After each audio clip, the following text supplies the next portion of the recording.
Benvinguts i benvingudes al nostre canal de Twitter, Agrotec UPC, on podreu trobar tota la informació del sector agroalimentari de la universitat. Y nos estrenamos con fuerza, empezamos con un ciclo de 4 jornadas alrededor del sector agroalimentario dentro del marco de UPC Diàlegs, que empezamos con energía antes del verano.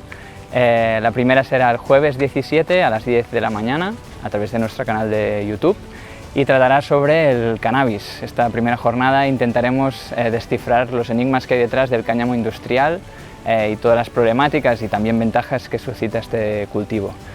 Cualquier historia, estamos dentro de nuestro canal, podéis enviar preguntas con el hashtag CannabisUPC y con el hashtag UPCDiàlegs. Recibiremos vuestras preguntas y las podremos trasladar a nuestros expertos que estarán el día de la jornada.